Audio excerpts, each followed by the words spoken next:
Extrovert ni mtu anayepata nguvu na furaha anapokuwa karibu na watu wengine. Kwao, mazungumzo, vicheko na shughuli za kijamii ni kama mafuta kwenye injini. Huwachangamsha na kuwapa motisha. Ni watu wanaopenda kuhusika moja kwa moja, kuongoza mazungumzo na mara nyingi huonekana kama waongeaji wa asili.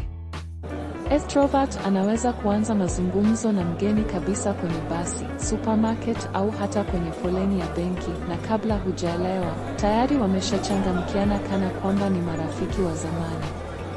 Wanapenda tafrija, mikusanyiko, na hata kwenye kazini wanajulikana kwa kuchangamsha ofisi na kuleta hali ya kuungana.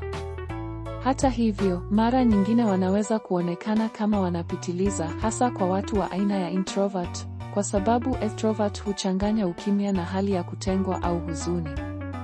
Hawa ni watu wanaopenda kueleza hisia zao kwa sauti, kuuliza maswali ya papo kwa papo, na mara nyingi ni rahisi kuwajua kwa tabasamu lao, mikono inayocheza wanapozungumza, na uwezo wao wa kufanya chumba kizima kicheke. Lakini si kwamba hawapendi utulivu kabisa, ni kwamba utulivu mwingi sana huwafanya wahisi wamekatika na ulimwengu. Kwa hiyo, extrovert ni kama jua, linaangaza, linapasha joto, lakini wakati mwingine linahitaji mawingu ili kusawazisha hali ya hewa.